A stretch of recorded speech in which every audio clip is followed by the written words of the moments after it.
नमस्कार दोस्तों, हमारे YouTube चैनल में आप सभी का हार्दिक स्वागत है। देखिए 9th स्टैंडर्ड के ऊपर डिस्कस करते हैं। पैट एग्जाम हमारी है 19 तारीख को, हमारा मैथमेटिक पार्ट 2 का पेपर है दोस्तों। तो देखिए पैट एग्जाम के हिसाब से आज हम डिस्कस करने वाले हैं मैथमेटिक पार्ट 2 के ऊपर। एक इंपॉर्टेंट क्वेश्चन पेपर देखने वाले हैं और इंपॉर्टेंट क्वेश्चन देखने वाले हैं कि इस एग्जाम में आ सकते हैं ऐसे क्वेश्चन और किस तरह के क्वेश्चन पूछे जा सकते हैं, इसके ऊपर डिस्कस करने वाले हैं। तो चलो जाते हैं आगे दोस्तों, लेकिन आगे जाने से पहले एक छोटी सी रिक्वेस्ट है। अगर आप नए हो हमारे YouTube चैनल पे और अब तक हमारा चैनल सब्सक्राइब नहीं किया तो प्लीज अभी के अभी चैनल सब्सक्राइब कीजिए और उसके बाजू में एक बेल का बटन है, उसे भी दबाइए ताकि हमने अपलोड किए हुए हर एक नई वीडियो की नोटिफिकेशन आप तक पहुंचे। तो चलो जाते हैं आगे दोस्तों। देखिए दोस्तों, इस चैनल को सब्सक्राइब करके रखिए बिकॉज 9th स्टैंडर्ड को ये बहुत इंपॉर्टेंट, मतलब 10th स्टैंडर्ड को जब आप जाओगे अगले साल तो आपके लिए ये बहुत इंपॉर्टेंट यूट्यूब चैनल है। बिकॉज इस यूट्यूब चैनल पे बहुत सारे 10th स्टैंडर्ड के लिए वीडियोस हम लाने वाले हैं। तो देखो दोस्तों, पहला जो क्वेश्चन है, choose the correct alternative answer for the multiple choice question. देखिए ये जो मल्टीपल चॉइस क्वेश्चन है इसमें से करेक्ट आंसर हमें बताने हैं। देखिए पहला क्वेश्चन है which of the following statement is true. तो यहाँ कौन सा स्टेटमेंट ट्रू है? Sine theta is equal to cos minus theta, cos 90 minus theta, cos theta is equal to tan 90 minus theta, sine theta is equal to tan 90 minus theta, या फिर tan theta is equal to tan 90 minus theta. तो दोस्तों ये correct है, ये जो है ये फॉर्मूला करेक्ट है। Sine theta is equal to cos 90 minus theta और एक फॉर्मूला है cos theta is equal to sine 90 minus theta. तो दोस्तों ये जो फॉर्मूले इनको जरा ठीक से याद में रखो। दूसरा क्वेश्चन है what is the form of the coordinate of a point on x axis. कोई भी पॉइंट अगर एक्स एक्सिस पे होगा तो उसके कोऑर्डिनेट का फॉर्म क्या होगा? देखिए ये जो है एक्स एक्सिस, ये है वाई एक्सिस। समझो एक्स एक्सिस पे कुछ पॉइंट है, 0 है, 1 है, 2 है, 3 है, यहाँ -1 है, -2 है, -3 है। एक्स एक्सिस पे अगर कोई भी पॉइंट होगा, समझो वो पॉइंट यहाँ है एक्स एक्सिस पे, इसके कोऑर्डिनेट क्या हो गए? एक्स का कोऑर्डिनेट 3, वाई का 0। अगर यहाँ 2 के यहाँ एक पॉइंट होगा कोई भी, इसके कोऑर्डिनेट क्या हो गए? एक्स का होगा 2, वाई का 0। अगर 1 के ऊपर एक पॉइंट होगा तो इसका coordinate x coordinate 1, y coordinate 0। देखो दोस्तों, अगर आपने ऑब्जर्वेशन किया एक्स एक्सिस के ऊपर इस तरह के पॉइंट हो सकते हैं, तो देखिए एक्स एक्सिस के ऊपर अगर कोई भी पॉइंट होगा तो उसका वाई कोऑर्डिनेट क्या होता है? देखो 0 है, इसका y coordinate 0, y coordinate 0, y coordinate 0। X axis पे कोई भी पॉइंट हो उसका y कोऑर्डिनेट 0 होता है, ध्यान में रखो। तो यहाँ y कोऑर्डिनेट 0 कहाँ है? ये देखो यहाँ तो नहीं है y 0, यहाँ भी नहीं है। देखो यहाँ y कोऑर्डिनेट 0 है और यहाँ भी नहीं है। तो मेरा आंसर क्या आएगा? ये सी ऑप्शन, ठीक है। और अगर ऐसा पूछा होता y के ऊपर का अगर कोई पॉइंट होता, कोई पॉइंट y कोऑर्डिनेट के y एक्सिस के ऊपर होगा तो उसका जो है 0 भी ऐसा आ सकता है, ठीक है। लेकिन ये अभी A0 ये मेरा करेक्ट आंसर है। अगला क्वेश्चन है the circle which passes through all vertices of a triangle। देखिए ट्रायंगल के सभी वर्टाइसेस से पास होने वाला, देखो ये ट्रायंगल है ए बी सी, ये ट्रायंगल के 3 वर्टाइसेस है, ए है, बी है, सी है। तो ये 3 वर्टाइसेस से जाने वाला जो सर्कल रहता है, ओके, जाने वाला जो सर्कल रहता है तो उसको क्या कहते हैं हम? सरकम सर्कल। बिकॉज ये बाहर से जब हम सर्कल निकालते हैं तो उसको सरकम सर्कल कहते हैं। और आखिरी वाला मेरा एक क्वेश्चन है जिसमें पूछा है if all pairs of adjacent side of a equilateral triangle, sorry, of a quadrilateral are congruent then it's called। देखिए if all pair of adjacent side, देखिए adjacent side के दोनों पेयर या फिर सभी पेयर किसी क्वाड्रिलेटरल के इक्वल हो गए, कॉन्ग्रुएंट होगे तो वो क्वाड्रिलेटरल कौन सा होता है? तो वो जो क्वाड्रिलेटरल है वो रोम्बस होता है। बिकॉज रोम्बस के सभी साइड कॉन्ग्रुएंट होते हैं, ठीक है। तो ये हो गया, ये 4 कुछ इंपॉर्टेंट क्वेश्चन थे। इसके बाद ये देखिए, ये भी बहुत इंपॉर्टेंट क्वेश्चन है जिसमें अलग अलग तरह के क्वेश्चन दिख रहे हैं। देखिए 1-1 मार्क्स के क्वेश्चन है। देखो write the equation of the line parallel to y axis. देखो ऐसे लाइन का इक्वेशन लिखो कि जो वाई एक्सिस को पैरेलल है। ये समझो ये अपना वाई एक्सिस है और ये एक्स एक्सिस है, ये एक्स है और ये वाई एक्सिस है। वाई एक्सिस को पैरेलल लाइन कैसे होगी? ये देखो यहाँ ये एक पैरेलल लाइन है और ये यहाँ, ऐसे 2 पैरेलल लाइन समझो। बहुत सारे पैरेलल लाइन निकाल सकते हैं, एक तो राइट साइड में हो सकती है या फिर लेफ्ट साइड में हो सकते हैं, वाई एक्सिस को पैरेलल होने वाली लाइन, ओके। वो जो है at a distance 7 unit, 7 unit distance के ऊपर है। तो ये मेरा 0 है, 7 यूनिट मतलब यहाँ अगर होगी तो ये 7 पे होगी और यहाँ अगर होगी तो ये -7 पॉइंट होगा। बिकॉज राइट साइड पे सभी पॉजिटिव नंबर, लेफ्ट साइड पे नेगेटिव नंबर है। अगर ये लेफ्ट साइड को होगी तो ये लाइन होगी और राइट साइड को ये 7 में से जाएगी, लेफ्ट साइड को -7 में से जाएगी। तो कौन सी लाइन है? From it to its left, तो ये लेफ्ट साइड को है, तो लेफ्ट साइड को मतलब ये लाइन है। तो इसका इक्वेशन क्या? x is equal to -7। देखो x के -7 में से जाते हैं, तो इसका जो इक्वेशन है x इज इक्वल टू -7, ये इसका इक्वेशन है, ये मेरा आंसर है। ठीक है, अगर y एक्सिस के वो जो राइट साइड में अगर होती तो x is equal to 7 answer आता था। ठीक है, तो इस तरीके से ये क्वेश्चन का आंसर हम लिख सकते हैं। अगला एक क्वेश्चन है, radius of the sphere is 7 centimetre, find the volume.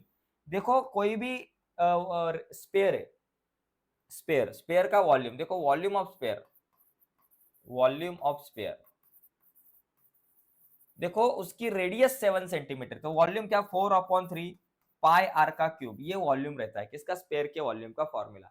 देखो रेडियस 7 है, रेडियस 7 के जगह पे 8, 9, 10, 14, 21 कोई भी दी जा सकती है, कुछ भी आंकड़ा हो सकता है।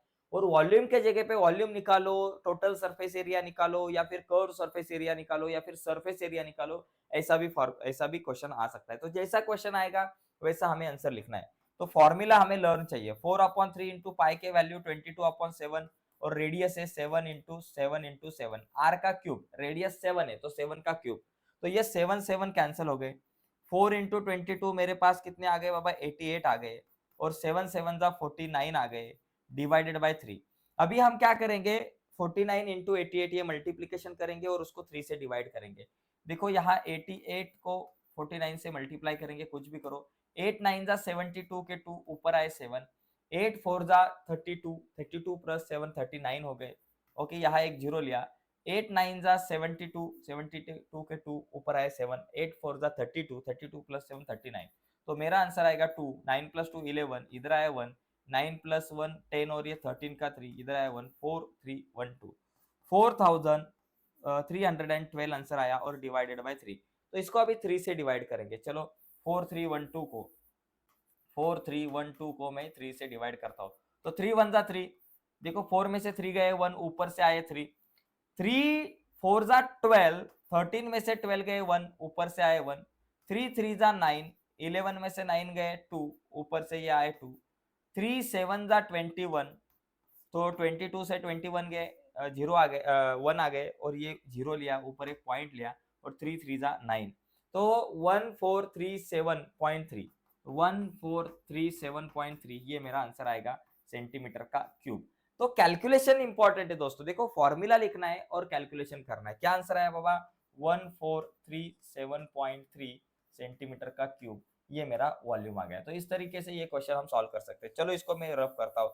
वॉल्यूम पूछा जा सकता है या फिर टोटल सरफेस एरिया, ऐसे भी सवाल आ सकते हैं। ओके, देखो अगला सवाल है, in which quadrant are the following point. ये जो पॉइंट है whose both coordinate are positive, कोई भी पॉइंट है उसके दोनों कोऑर्डिनेट अगर पॉजिटिव हो गए तो ये कौन से क्वाड्रेंट में आएगा? दोनों कोऑर्डिनेट अगर पॉजिटिव है तो वो फर्स्ट क्वाड्रेंट में आता है। देखो कोई नंबर होगा मेरे पास, कोई पॉइंट होगा, तो उसके कोऑर्डिनेट अगर दोनों पॉजिटिव है तो वो फर्स्ट क्वाड्रेंट में आएगा।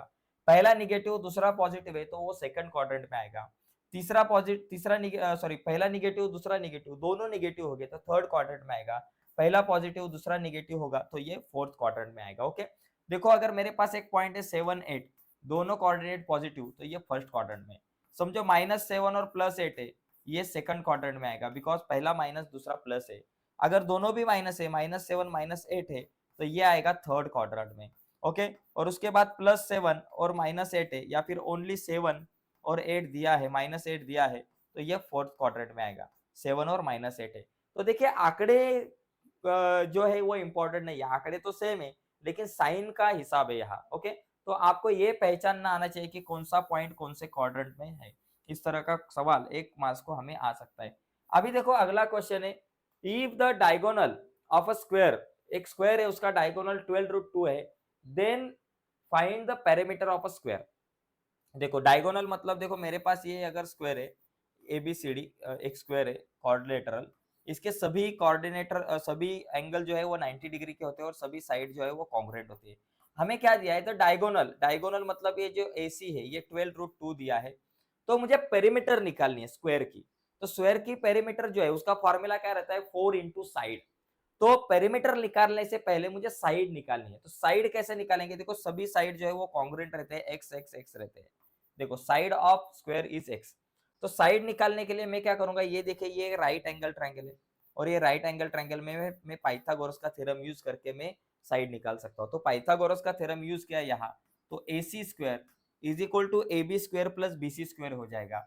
ए बी का स्क्वायर प्लस बी सी का square.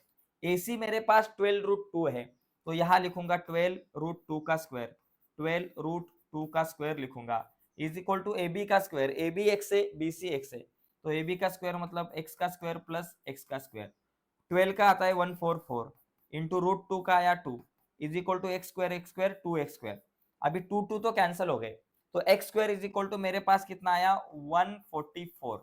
X square is equal to 144 मतलब एक्स कितना आया, x इज इक्वल टू 144 का स्क्वायर रूट आया 12, तो x इज इक्वल टू 12 मतलब साइड क्या है मेरी 12 है। अभी मुझे पेरीमीटर पूछा है, तो पेरीमीटर क्या आएगी बाबा, perimeter is equal to 4 into side. Okay 4 into side, perimeter of square is equal to 4 into side. तो 4 इंटू साइड क्या है 12 है।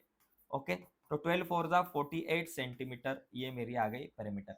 देखिए इस तरह का क्वेश्चन है। अगर ये क्वेश्चन उल्टा भी पूछा जा सकता है कि diagonal side of a square is 12, find the diagonal, ऐसा भी सवाल आ सकता है। या फिर ऐसा आ सकता है कि बाबा पेरीमीटर 48 है, पेरीमीटर 48 है तो डायगोनल निकालो। तो हम कह सकते हैं कि बाबा पेरीमीटर 48 है तो उसकी साइड कितनी हो गई 12 हो गई, ये फॉर्मूला से साइड 12 हो गई। अगर साइड 12 हो गई तो साइड 12 तो पाइथागोरस का थ्योरम यूज करके आप एसी डायगोनल निकाल सकते हो। तो ऐसा भी क्वेश्चन आ सकता है। ओके फिफ्थ नंबर का क्वेश्चन है what is the coordinate of origin. देखिए ओरिजिन मतलब एक्स एक्सिस और वाई एक्सिस दोनों का इंटरसेक्शन का जो पॉइंट रहता है उसके कोऑर्डिनेट कभी भी 0 0 रहते हैं। एक आध मार्क को इस प्रकार का क्वेश्चन आ सकता है। ओके और भी क्वेश्चन आ सकते हैं what is the equation of X axis का equation y is equal to 0 और इक्वेशन ऑफ y एक्सिस का equation x is equal to 0, ऐसा भी क्वेश्चन आ सकता है। ठीक है अभी देखो आगे ये देखो ये जो क्वेश्चन है यहाँ इस तरह का क्वेश्चन आ सकता है हमें कि find the value of sine theta cos theta tan theta. देखो p के जगह पे थीटा है तो sine theta tan theta cos theta की फॉर्मूला साइन टैन कॉस या फिर साइन कॉस टैन की वैल्यू निकालो। तो देखो पहली चीज साइन थीटा बोले तो साइन पी है, यहाँ sine p is equal to क्या बाबा फॉर्मूला रहता है अपोजिट साइड। तो ये फॉर्मूला लर्न करो, opposite side upon hypotenuse, opposite side upon hypotenuse.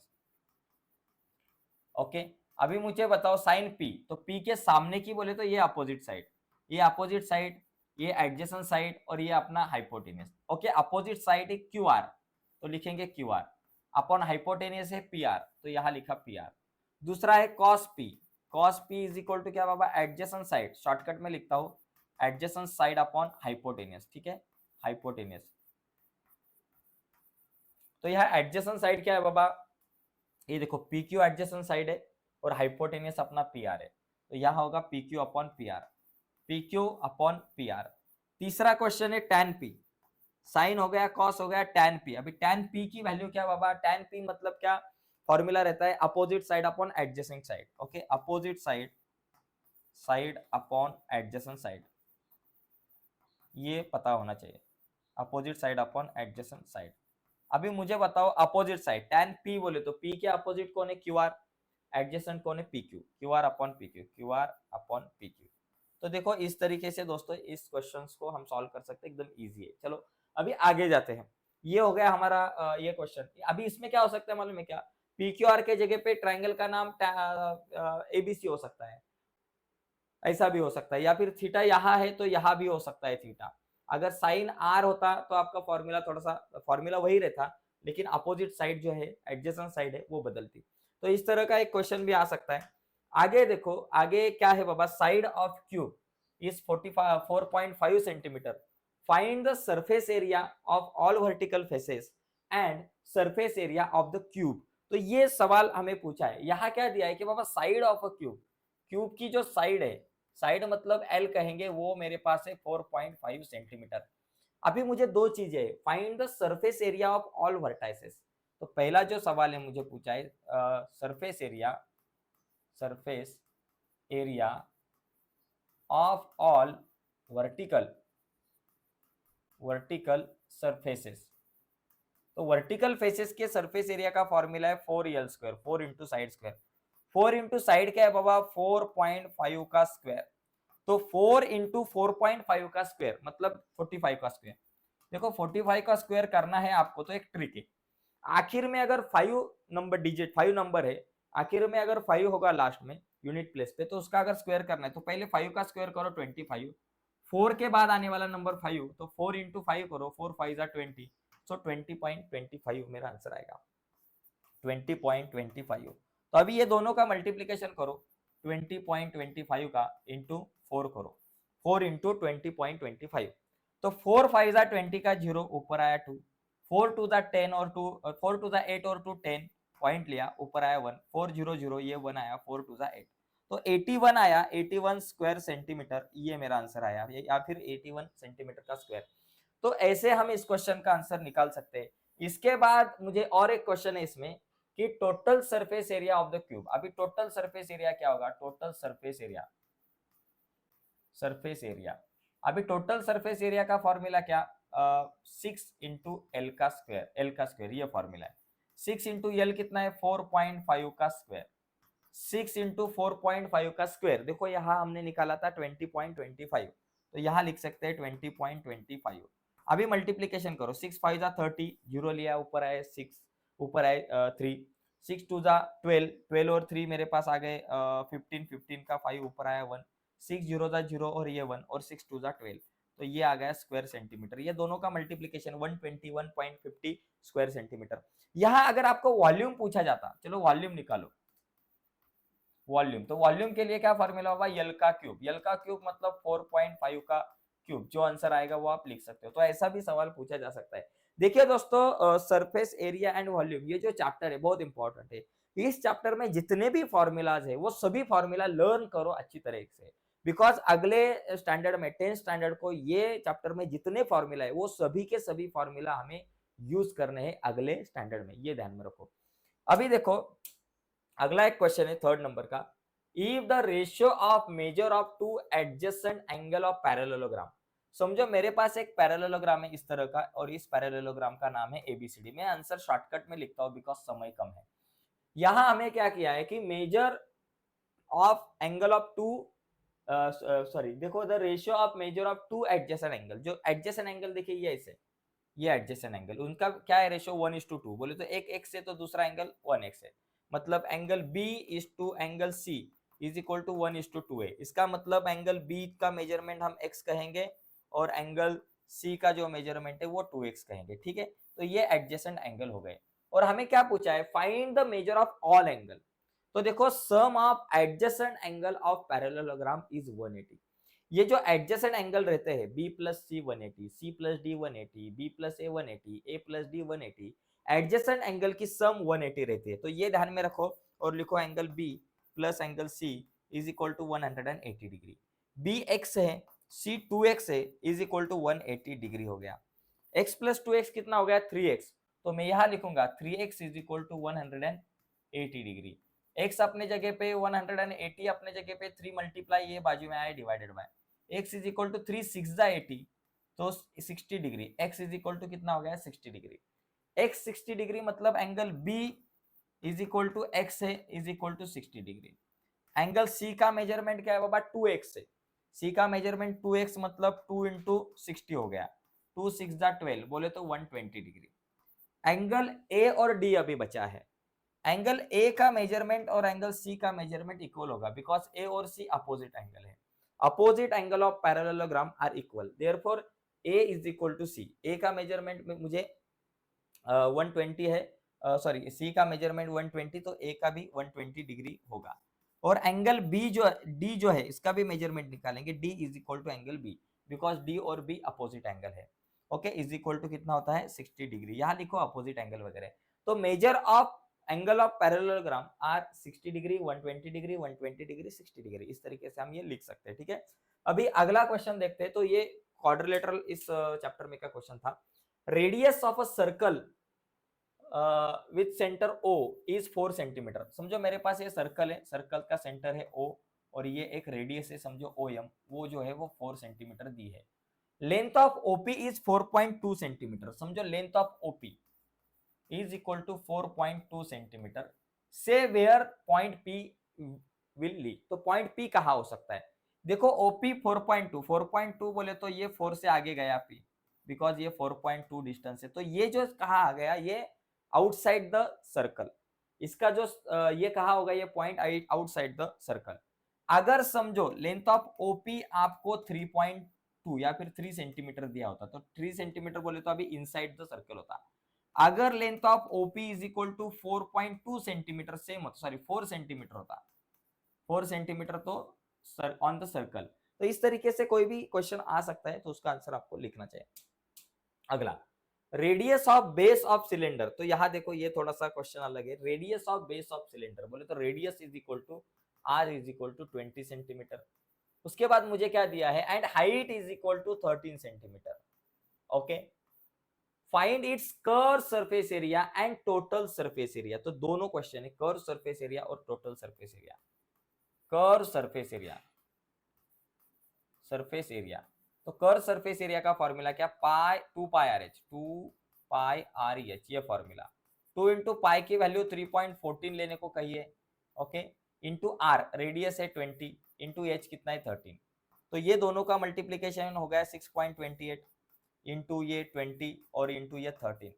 अभी ये दोनों का मल्टीप्लीकेशन कितना हो गया, 6.28 इंटू 20।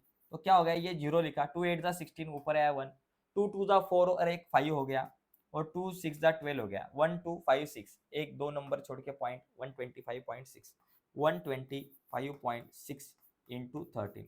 अभी इनका मल्टीप्लीकेशन 125.6 इंटू 13 करो, इंटू 13, 13 6 जा 78, 78 का 8 ऊपर आया 7, 13 5 जा 65, 65 प्लस 7 कितना आ गया, 72 आ गया। तो 72 का 2 लिखा, ऊपर लिखा 7।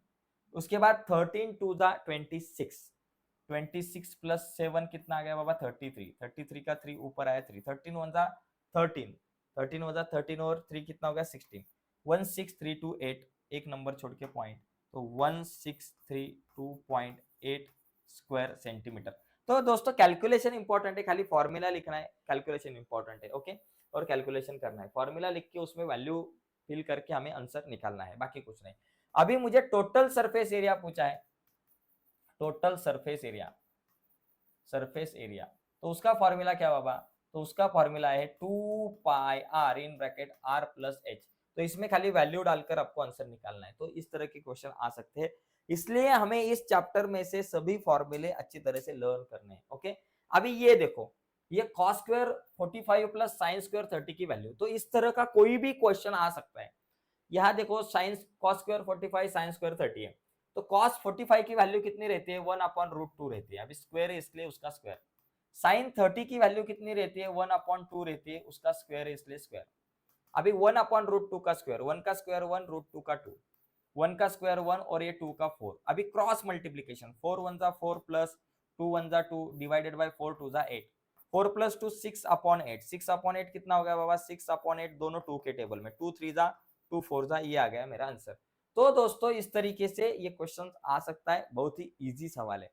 अभी आगे देखो, यहाँ ऐसा भी पूछा जा सकता है, चलो sine 60 into cos 30 is equal to minus, या फिर माइनस साइन 30 इंटू कॉस 60, ऐसे कुछ सवाल पूछे जा सकते हैं, या फिर tan 45 इंटू साइन 30 वगैरह, ऐसे कुछ भी सवाल पूछे जा सकते हैं।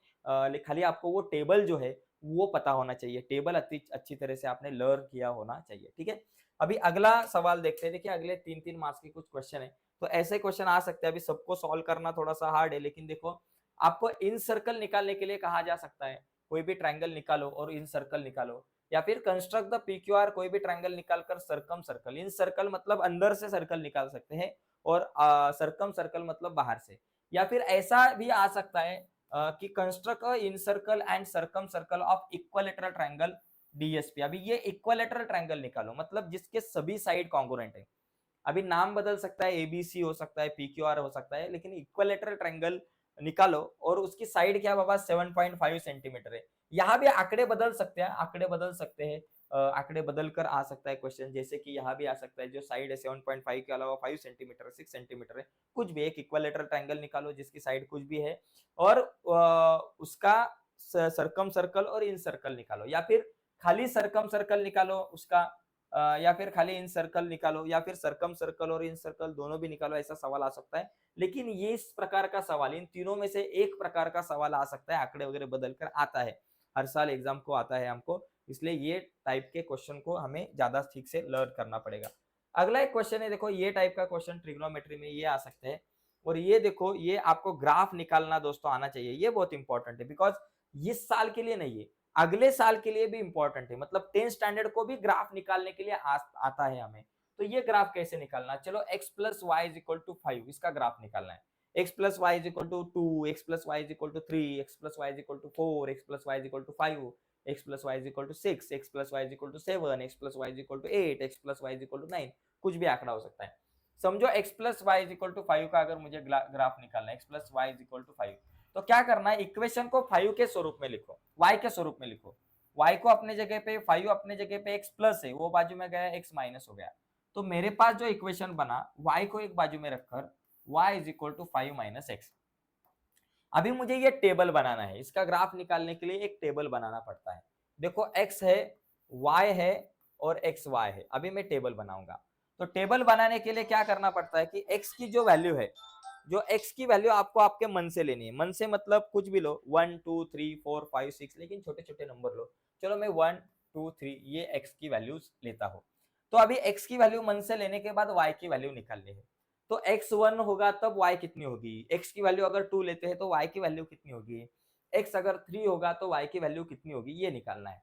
तो इसके लिए मैं ये इक्वेशन का यूज करूंगा, चलो अगर x इज इक्वल टू मेरे पास 1 है तो y इज इक्वल टू क्या 5 माइनस एक्स है, y is equal to 5 minus x है, और 5 माइनस एक्स की वैल्यू 1 है, 5 माइनस 1 4, x अगर 2 है तो y मेरे पास 5 माइनस एक्स है, 5 माइनस एक्स की वैल्यू 2 है, 5 माइनस 2 3 है, x की वैल्यू अगर 3 है तो y मेरे पास कितना है 5 माइनस एक्स है, 5 माइनस एक्स की वैल्यू 3 है, तो 5 माइनस 3 2 है, तो x1 तो y4, x2 तो y3, x3 तो y2 है, तो यहाँ आया 1 4, उसके बाद 2 3 और उसके बाद 3 2, ये 3 पॉइंट आ गए, 3 पॉइंट्स के कोऑर्डिनेट। अभी ये तीनों पॉइंट को वहां लिखते हैं। पहला पॉइंट क्या है बाबा 1 4, मतलब x का 1 है y का 4 है, देखो x का 1 y का 4, तो ये यहाँ आ गया 1 और 4। दूसरा पॉइंट 2 3 है, तो x का 2 y का 3 यहाँ आएगा, देखो x का 2 है y का 3 है, तो 2 3।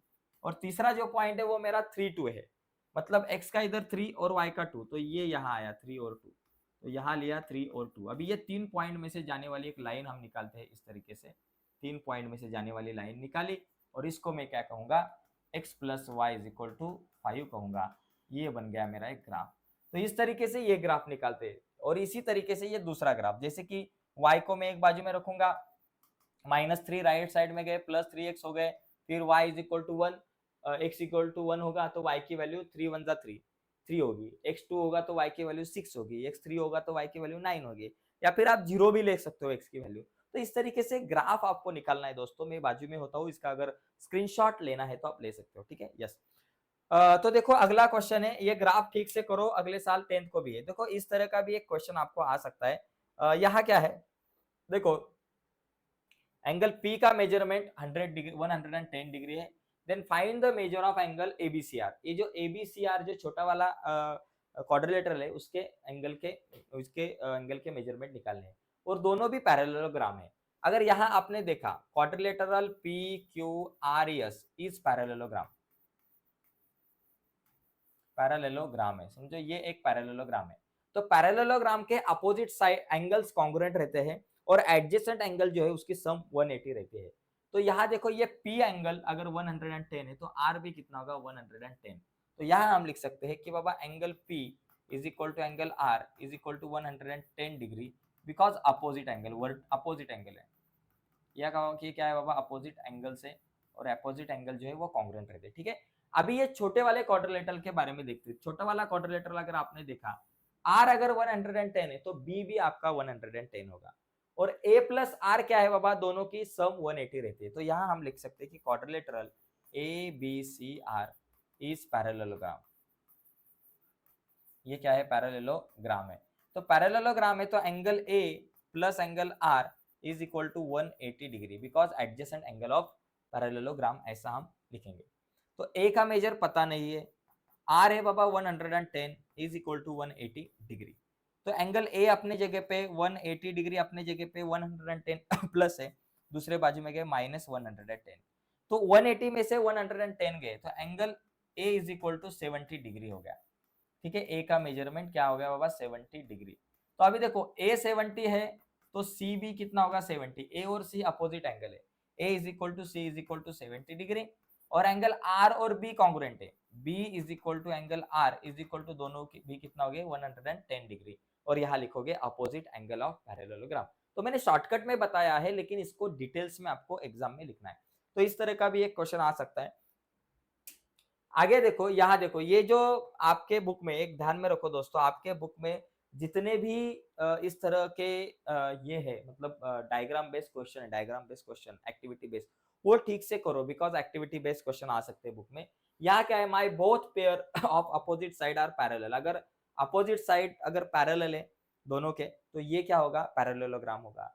माई all angle are right angle, all angle right angle है तो ये एक रेक्टेंगल होगा। My all sides are equal in length, अगर ऑल साइड अगर इक्वल है तो ये रोम्बस हो सकता है, और रोम्बस के ऑल एंगल 90 डिग्री हो गए तो वो एक रेक्टेंगल हो सकता है। My all angles are equal and all side are equal, angle and side equal है तो ये क्या हो गया आपका, ये एंगल और साइड इक्वल, तो ये आपका हो गया स्क्वायर हो गया। तो ये स्क्वायर है, ये रोम्बस है, ये रेक्टेंगल है, और ये पैरेललोग्राम है। तो ऐसा भी एक क्वेश्चन आपको पूछा जा सकता है। अभी यहाँ देखो, ये एक क्वेश्चन है कि यहाँ देखो, ये एक एक्टिविटी बेस है। टाइप ऑफ ट्राइंगल के टाइप है इक्विलैटरल, आइसोसेल्स एंड स्केलेंस ट्राइंगल। तो इसकी जो पोजीशन ऑफ इन सेंटर, जो आपका जो इन सेंटर है, sorry, position of in centre, तो इन सेंटर की ये जो पोजीशन है ये आपको दी है कि बाबा कहाँ कहाँ होगी, inside the triangle, inside the triangle और इनसाइड द ट्राइंगल। और पोजीशन ऑफ सरकम सर्कल जो है इसकी भी क्या होगी, inside the triangle, inside outside the triangle. Isosceles होगा तो इनसाइड या फिर आउटसाइड, इनसाइड और हो सकती है या फिर आउटसाइड हो सकते हैं। और ये इसकी भी सेम हो सकती है, इनसाइड में भी हो सकता है या फिर आउटसाइड में भी हो सकती है ट्राइंगल के। अभी ये देखो, ये भी एक type of triangle, acute angle, right angle और obtuse angle triangle. Acute angle triangle होगा तो उसके इन सर्कल के सेंटर की पोजीशन जो है वो inside the circle, inside the triangle, inside the triangle. और राइट एंगल की भी मतलब क्या, इन सर्कल मतलब अंदर से सर्कल जो निकालते, इसकी भी इनसाइड द ट्राइंगल, उसके सेंटर की पोजीशन जो है वो सेंटर का होगा, इनसाइड में होगा, और यहाँ भी सेंटर जो है वो इनसाइड में होगा। और पोजीशन ऑफ सरकम सर्कल, अगर एक्यूट एंगल होगा तो सर्कल सर्कल का जो उसका सरकम सर्कल मतलब बाहर से जो सर्कल निकालते उसका सेंटर का होगा, इनसाइड होगा, इनसाइड द ट्राइंगल। और राइट एंगल का जो सेंटर रहता है, राइट एंगल ट्राइंगल में जब हम सरकम सर्कल निकालते हैं तो उसका अगर सेंटर होगा, देखो ऐसा राइट एंगल ट्राइंगल है, उसका सरकम सर्कल निकालते हैं तो उसका सेंटर यहाँ आता है, यहाँ होता है, ओके, उसके हाइपोटेनस पे होता है, mid point of the hypotenuse. और ऑब्ट्यूज एंगल ट्राइंगल होगा, मतलब जिसका एक एंगल 90 डिग्री से बड़ा है तो इसका सेंटर जो है ये सर्कल के, ये ट्राइंगल के बाहर होता है, आउटसाइड द ट्राइंगल होगा। ठीक है, आउटसाइड द ट्राइंगल ऐसा लिखना। तो ये भी क्वेश्चन आ सकता है, इस तरह के क्वेश्चन आ सकते हैं आपको एक्टिविटी बेस्ड। और एक एक्टिविटी बेस्ड है, देखो ये भी एक एक्टिविटी बेस्ड क्वेश्चन है जिसमें कॉर्ड, इसकी कॉर्ड कौन है बाबा, यहाँ एक बीसी कॉर्ड है, समझो ये बीसी कॉर्ड है, और सीडी को भी आप कॉर्ड कर सकते हो, कह सकते हो, लेकिन बीसी और सीडी दोनों भी लिखा तो भी चलेगा। पीए से एक पीए क्या है बाबा, रेडियस है। उसके बाद डायमीटर क्या है, डायमीटर देखो ये सीडी जो है ये डायमीटर है। उसके बाद रेडियस क्या है बाबा, रेडियस पीसी, पीडी, पीए, कुछ भी लिखो, पीसी, पीडी लिखो, पीए लिखो, कुछ भी लिखो। सेंटर क्या है बाबा, सेंटर अपना पी है, सेंटर पी है। उसके बाद सेंट्रल एंगल क्या बाबा, सीपीए को सेंट्रल एंगल हम कहेंगे, और यहाँ ऊपर फिर से सीपीए लिखा है तो नीचे कहेंगे सेंट्रल एंगल। तो इस तरीके से दोस्तों ये कुछ क्वेश्चन है, इस तरह के क्वेश्चन। और एक कुछ थ्योरम है इंपॉर्टेंट, देखो ये जो थ्योरम है, थ्योरम खाली आपको 5वें और 6वें क्वेश्चन में चैप्टर में ही थ्योरम है। तो ये थ्योरम 6 नंबर का है, a perpendicular draw from the centre of a circle on its chord bisect the chord, ये एक थ्योरम है। उसके बाद segment joining the centre of a circle and the mid point of its chord is perpendicular to the chord, ये एक है। उसके बाद ये एक थ्योरम है, congruent chord of a circle are equidistance from the centre of the circle. और ये एक है, diagonal of a parallelogram are bisector of each other. ये एक है, diagonal of rectangle are congruent.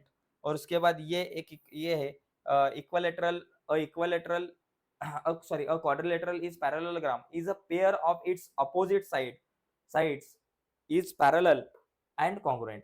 तो ये कुछ थ्योरम है, इनमें से एक आध थ्योरम आ सकता है, बिकॉज थ्योरम भी एक कोई तो भी आपको पूछा जा सकता है 3 मार्क्स को, तो ये इंपॉर्टेंट है। तो आज के इस वीडियो में हमने बहुत सारे इंपॉर्टेंट क्वेश्चन देखे कि जो हमारे पैट एग्जाम के हिसाब से बहुत इंपॉर्टेंट थे हमारे लिए। तो आज के इस वीडियो में रुकते हैं दोस्तों, लेकिन रुकने से पहले एक रिक्वेस्ट है, अगर आप नए हो हमारे यूट्यूब चैनल पे और अब तक हमारा चैनल सब्सक्राइब नहीं किया, तो प्लीज अभी के अभी हमारा चैनल सब्सक्राइब कीजिए और उसके बाजू में एक बेल का बटन है, उसे भी दबाइए ताकि हमने अपलोड की हुई हर एक नई वीडियो की नोटिफिकेशन सबसे पहले आप तक पहुंचे। बाय दोस्तों, धन्यवाद।